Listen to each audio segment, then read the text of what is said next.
Selamat datang di kuliah Proses Stokastik 1. Ini merupakan salah satu mata kuliah di Prodi Statistika, Departemen Matematika, FMIPA UI.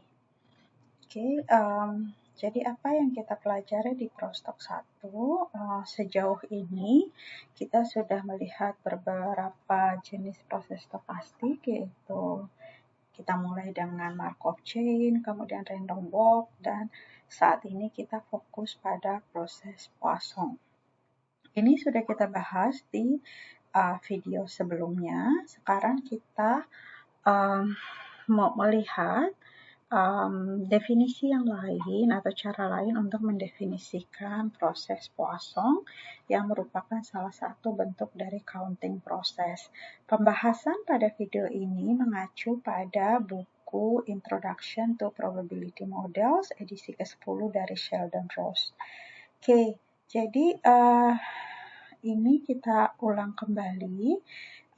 Suatu proses stokastik yang disimbolkan dengan NT pada suatu indeks T itu adalah suatu counting proses kalau dia merepresentasikan total banyaknya kejadian yang terjadi hingga waktu T.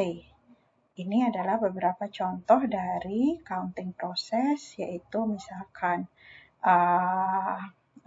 NT itu menyatakan banyaknya orang yang masuk pada suatu toko pada saat atau sebelum waktu T. Ini adalah suatu counting proses. Kalau kita menyatakan NT sebagai banyaknya orang yang ada di dalam toko pada saat T, maka itu bukan merupakan counting proses.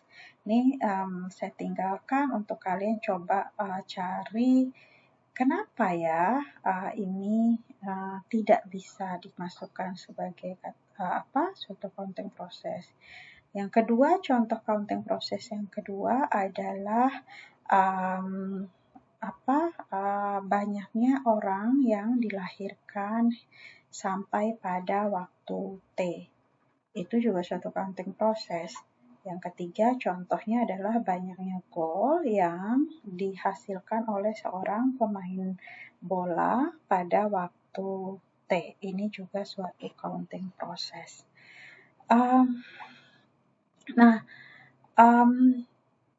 Yang kita pelajari sebelumnya, proses Poisson itu adalah salah satu bentuk counting proses. Nah, proses Poisson itu atau counting proses secara umum ada yang bersifat stasioner, ada yang bersifat tidak stasioner. Apa maksudnya stasioner di sini?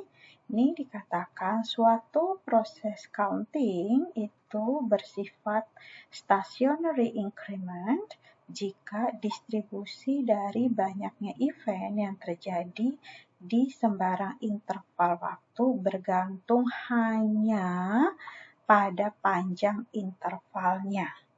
Jadi tidak bergantung pada waktunya itu sendiri, tapi hanya bergantung pada panjang interval.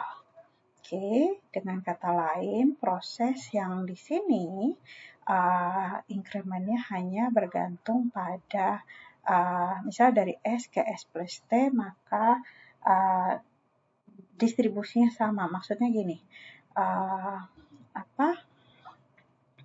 distribusi dari banyaknya event pada interval waktu 0 sampai 5 itu sama loh dengan distribusi banyaknya event pada interval waktu 5 sampai 10, sama loh dengan distribusi banyaknya event pada waktu 1 sampai 6 contohnya.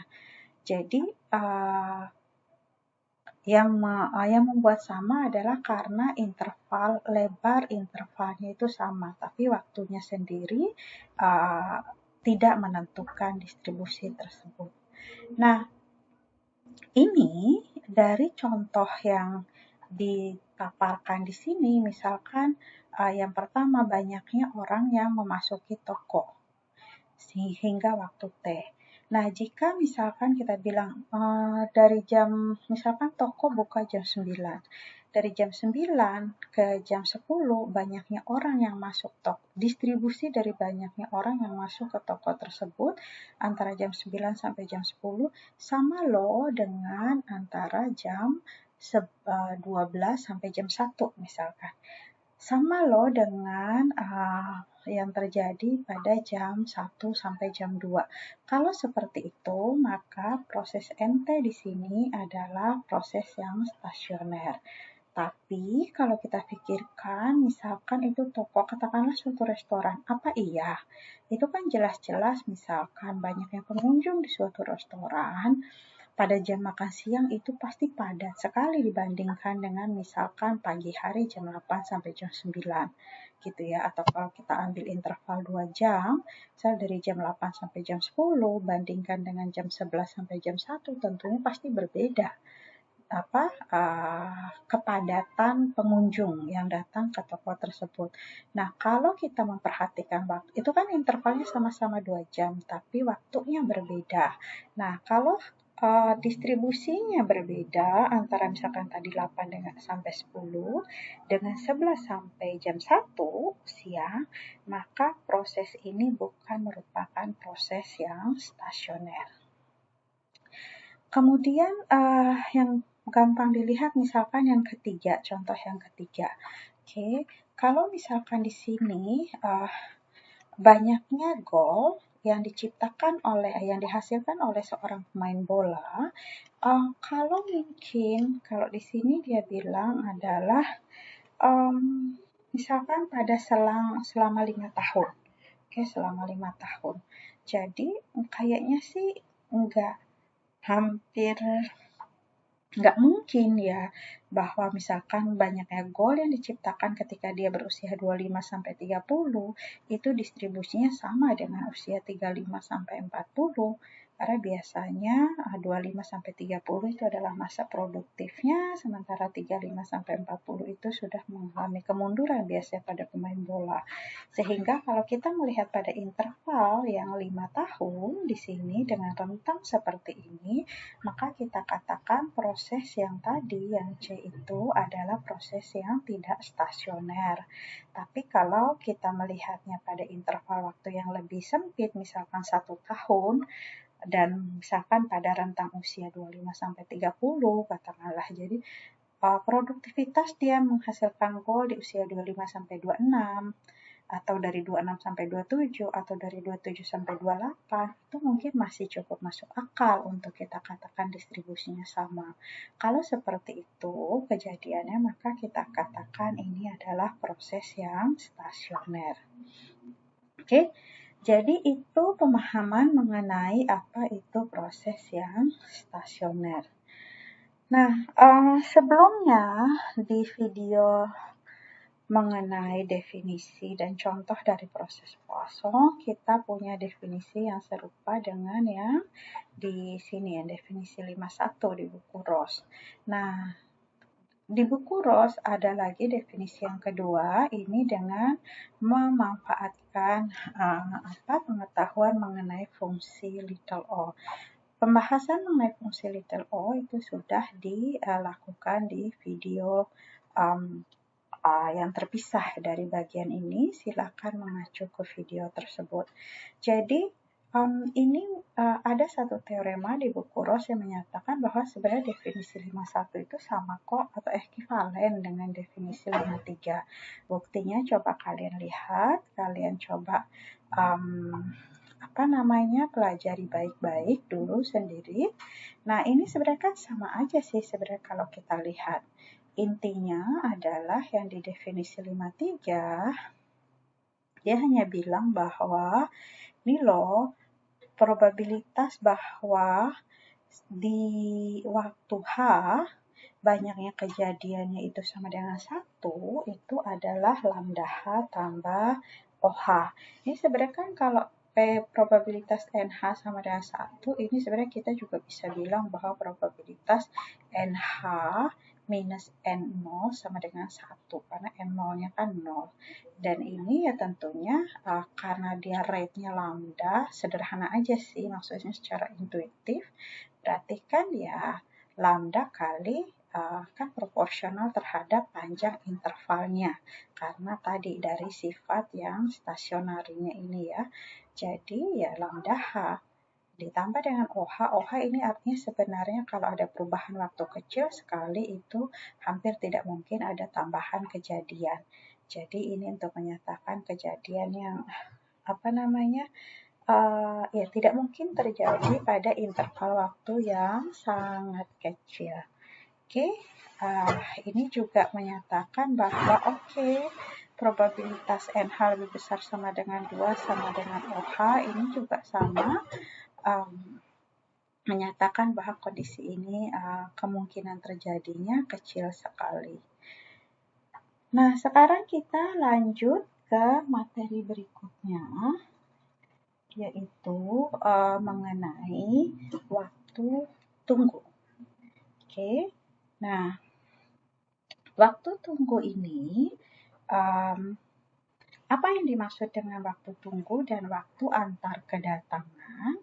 Oke, jadi yang dimaksud dengan waktu tunggu di sini adalah waiting time, inter-arrival itu adalah waktu antar kedatangan. Oke, nah sebelum kita masuk ke situ, ada beberapa konsep yang perlu dipahami dalam pembahasan hal ini, yaitu mengenai dua distribusi yang penting kita pakai adalah distribusi eksponensial dan distribusi gamma. Pembahasan mengenai ini ada di video yang terpisah. Kemudian mengenai fungsi little o ini juga sudah dibahas di video yang terpisah.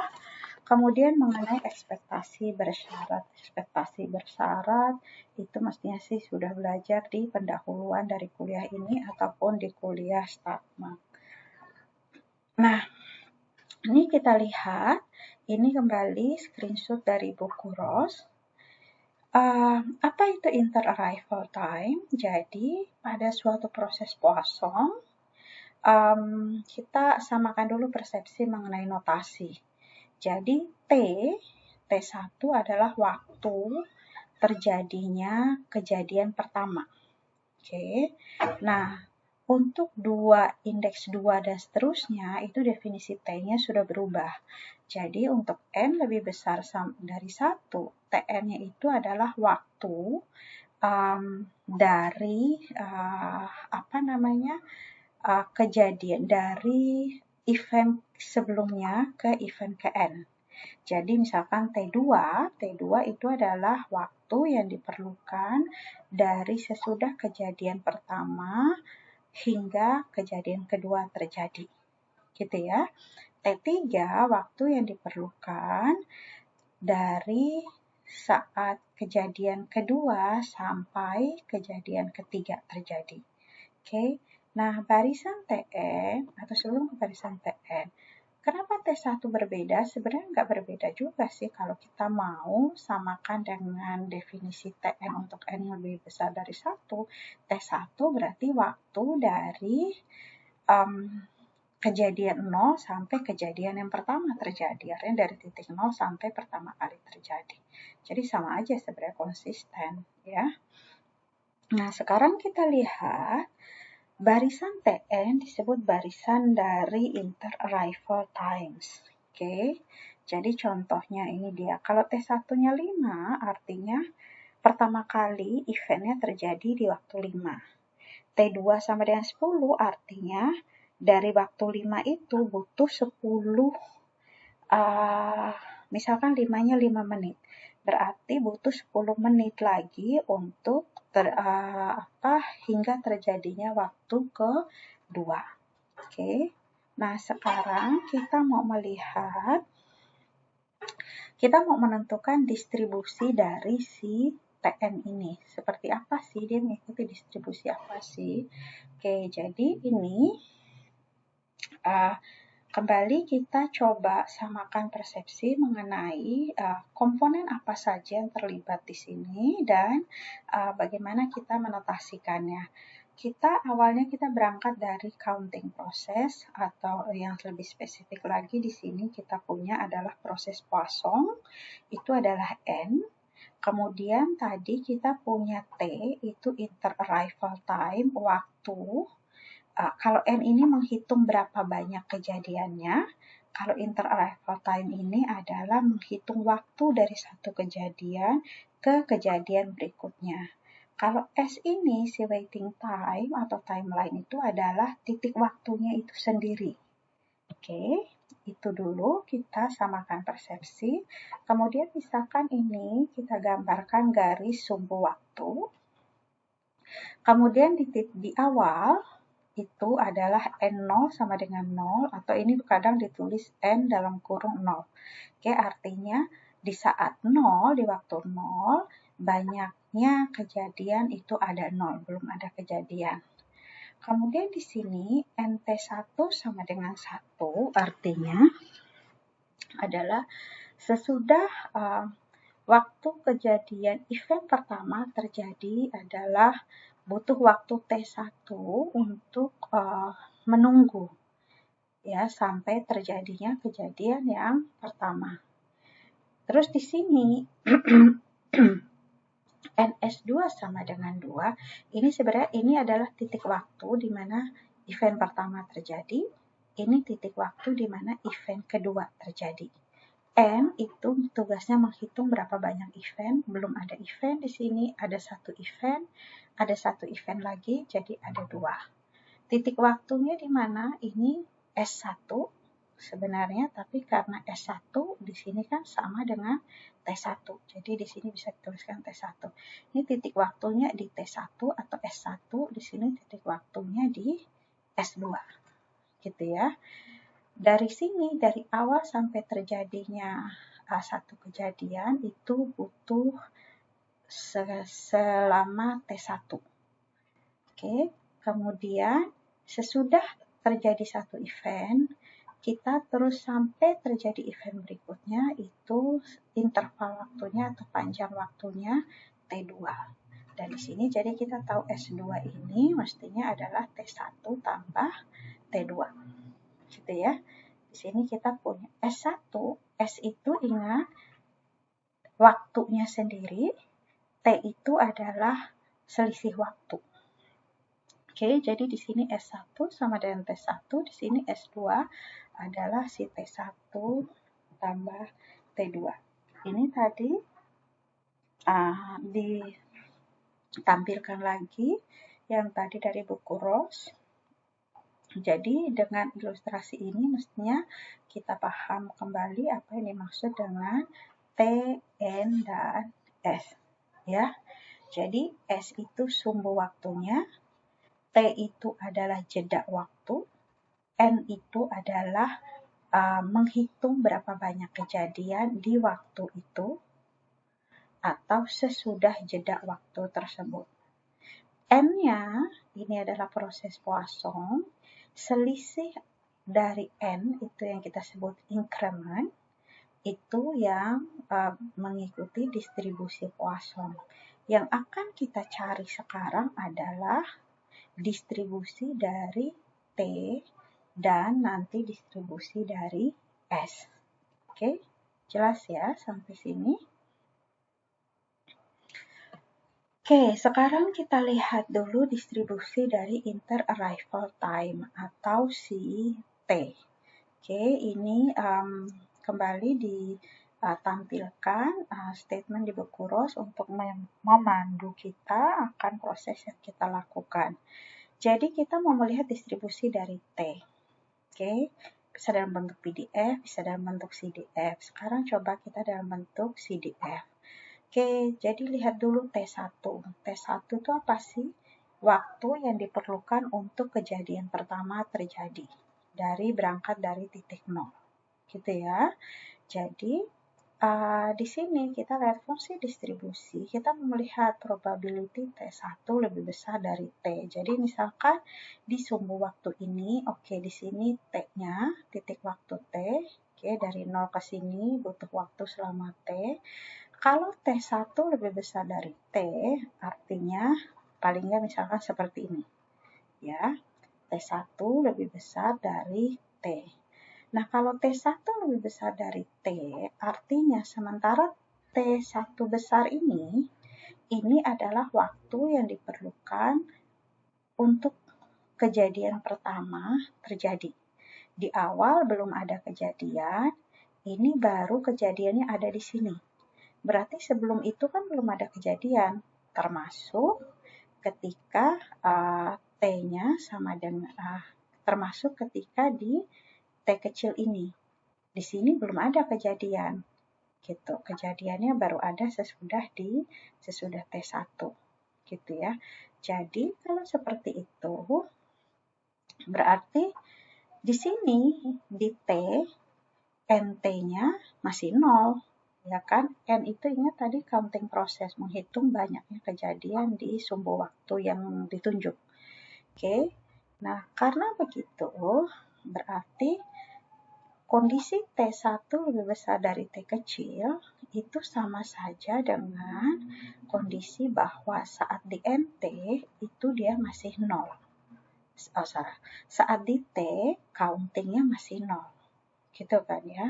Nah, saat di T countingnya masih 0, menghitung ini, nah kita nggak tahu distribusi dari si proses Poisson. Yang kita tahu adalah paling dikasih tahu proses Poisson rate-nya sekian, yang punya distribusi itu adalah increment dari proses Poisson. Jadi ini kemudian sedikit manipulasi matematis boleh dong probability NT sama dengan 0 dituliskan sebagai NT minus N0 sama dengan 0. Oke. Kenapa? Karena ini sebenarnya untuk membiasakan saja, untuk mengingat kita punya selisih dari increment pada proses Poisson itu berdistribusi Poisson dengan mean itu adalah rate dari si prosesnya proporsional terhadap lebar interval waktunya. Jadi kalau proses Poisson itu rate-nya lambda, ini interval waktunya lebarnya T, berarti NT minus N0 itu distribusi Poisson dengan parameter lambda T. Oke, sehingga ini tadi probability T1 lebih besar dari T sama dengan ini, kita bisa bawa ke distribusi Poisson E pangkat min lambda T pangkat 0 per 0 faktorial, kita dapatnya adalah E pangkat min lambda T. Kita bisa simpulkan dari bentuk ini bentuk CDF ini, kita tahu, lihat kembali pembahasan mengenai distribusi eksponensial, ini adalah bentuk CDF dari distribusi eksponensial dengan rate lambda. Jadi kita bisa simpulkan T1 berdistribusi eksponensial lambda. Oke. Sekarang bagaimana dengan T2? Jadi kita buat seperti ini. Sama juga kita lihat lewat CDF. Oke. Kita mau lihat probability T2 lebih besar dari T. Tadi kita sudah ada T1. Kemudian kita mau lihat T2-nya seperti apa sih gitu ya. Tapi dengan menggunakan agak sedikit manipulatif, dengan menggunakan ekspektasi bersyarat, kita bisa bilang bahwa probability T2 lebih besar dari T kecil itu sebenarnya boleh loh ekspektasi dari probability T2 lebih besar dari T kecil bersyarat T1. Ya kan, artinya seluruh kemungkinan T1 dimasukkan, ini akhirnya kita bisa dapat bentuk yang setara. Pertanyaannya kenapa sih harus manipulasi seperti ini? Sebenarnya karena kita lihat prosesnya. T2 itu kita nggak bisa langsung tahu-tahu lompat T2 gitu loh. Kan prosesnya kan tadi kita countingnya satu persatu. Dari 0, terus satu kejadian, terus satu kejadian lagi sampai dapat 2. Jadi kita harus lewat T1 dulu untuk lebih mudahnya. Kita lihat dulu kondisi T1 seperti apa sih. Kalau kondisi T1 seperti itu baru kalau gitu. Kalau T1 seperti itu, T2-nya kalau T2-nya gini gimana ya? Sederhananya seperti itu. Makanya kita bawa ke bersyarat kondisi T1, probability T2 lebih besar dari suatu nilai itu berapa sih?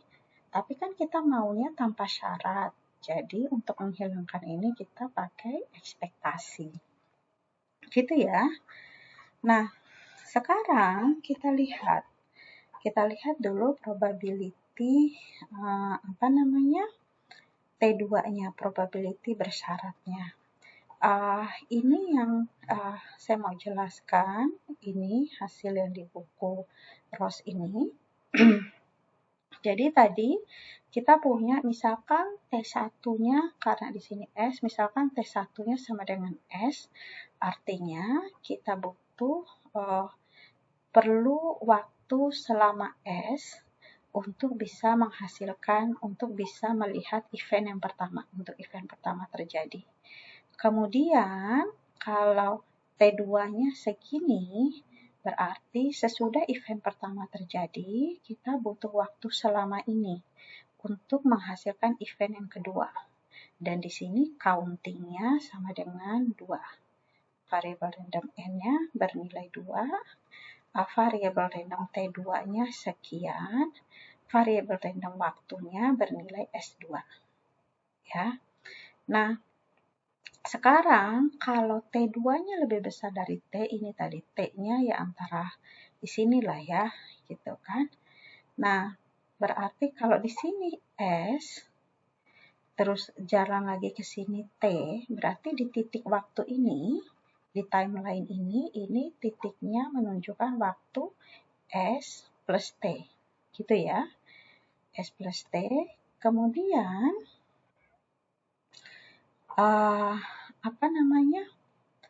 sekarang kita lihat kalau misalkan ini di sini event pertama terjadi di S, event keduanya terjadinya di sini dan ini lebih besar daripada S plus T.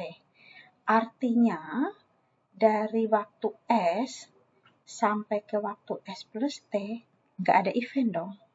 Karena kalau ada event artinya di sini dong T2-nya, gitu kan. Jadi kita punya probability T2 lebih besar dari T, bersyarat T1-nya S, artinya sama aja dengan probability bahwa sebelum T2 tapi sesudah S itu nggak ada event. Gitu ya. Ini maksudnya statement ini. Probability not events di S sampai S plus T bersyarat bahwa T1-nya S. Nah, kemudian jadi ini dia. Oke, nah sekarang probability T2 lebih besar dari T bersyarat T1-nya S itu tadi kan artinya sebelum si S2 ini belum ada event kan? Belum terjadi event. Artinya dari S ke S plus T itu tidak ada event. Nah, terus ini agak sedikit manipulatif menulisnya, berarti boleh dong ditulis NS plus T itu juga 0. Bersyarat bahwa NS-nya 1. Kan T1 sama dengan S, ya, waktu hingga event pertama terjadi adalah S, artinya ketika di sini dilakukan counting, artinya NS sama dengan 1. NS sama dengan 1 sama aja dong dengan NS minus 0 sama dengan 1. Ini kita punya di sini. Oke. Kemudian yang di sini T2 lebih besar dari T, artinya dari S sampai S plus T belum ada event. Berarti NS plus T masih 0 bersyarat ini. Terus boleh juga dong NS plus T minus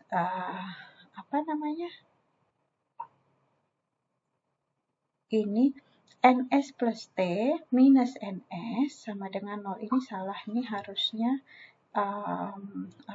ini enggak ada probability-nya nih, ya.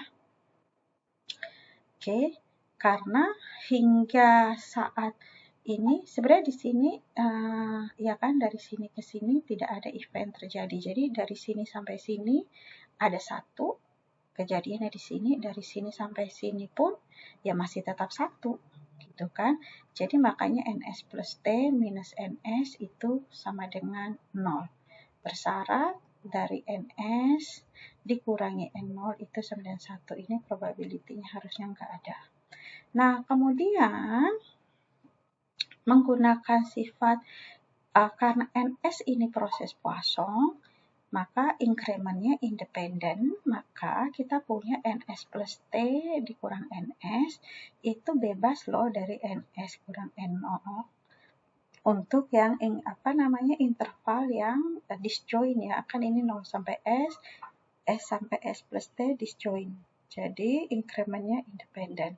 Karena inkremennya independen, maka syaratnya ini jadi tidak berpengaruh, sehingga kita hanya punya ini, probability NT minus N0 sama dengan 0. Ya. Oh, salah ini. Ini harusnya probability NS plus T minus NS itu sama dengan 0. Ya. Oke, sehingga di sini probability NS plus T, ini salah ya, ini diganti probability NS plus T minus NS sama dengan 0.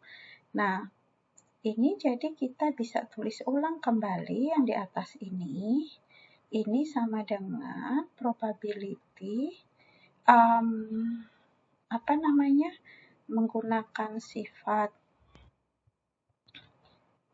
ini NS plus T minus NS, dia independen dengan NS minus N0, dan ini inkremennya ini adalah bersifat mengikuti distribusi Poisson dengan parameter lambda T, sehingga kita bisa mendapatkan berarti NS plus T minus NS itu juga akan mengikuti Poisson dengan lambda T, sehingga kita bisa dapatkan ini adalah E pangkat minus lambda T pangkat 0 per 0 faktorial, yaitu E pangkat minus lambda T. Sehingga kita bisa dapat simpulkan bahwa T2 itu juga berdistribusi eksponensial dengan parameter lambda. Oke. Nah, hasil ini dirangkum dalam proposisi 51, sebenarnya bisa diteruskan ini T2, bagaimana dengan T3 dan seterusnya, itu dengan proses yang serupa, dia bisa akhirnya disimpulkan di proposisi 51 bahwa Tn itu adalah berdistribusi independen identik mengikuti distribusi eksponensial dengan min seperlambda. Ini tadi kita eksponensial dengan rate-nya lambda, ini minus per lambda. Di sini kalau kita lihat T2, ini probability T2 ini hanya bergantung pada lambda. Ya. Jadi tadi syaratnya ini sudah si S ini nggak kelihatan di sini. Nggak ada efeknya. Jadi kita bisa katakan bahwa T2 tidak bergantung pada T1, T2 dan T1 saling bebas dan ternyata distribusinya sama-sama eksponensial. Makanya ini kita dapatkan IID. Oke. Nah, itu mengenai inter-arrival time. Bagaimana dengan waiting time? Sebenarnya tadi ini kita sudah lihat, kita di sini ada 3 kubah acak. Sebenarnya N ini adalah counting prosesnya, proses Poisson yang di sumbu waktu itu sebenarnya si waiting time-nya, timeline-nya itu sendiri yang disimbolkan dengan S. S ini berarti sebenarnya jumlahan dari inter-arrival time gitu ya, yang kita cari distribusinya. Nah, jadi ini sebenarnya kita dengan ilustrasi tadi kita dapatkan bahwa S adalah jumlahan dari TI.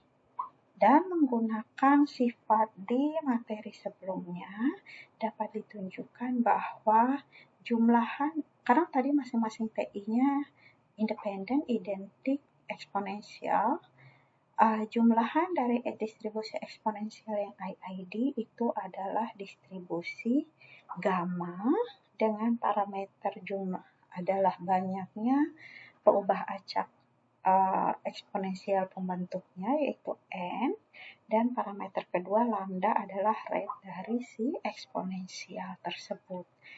Sehingga PDF dari si waktu itu sendiri, waiting time-nya, waktu tunggunya diberikan seperti ini.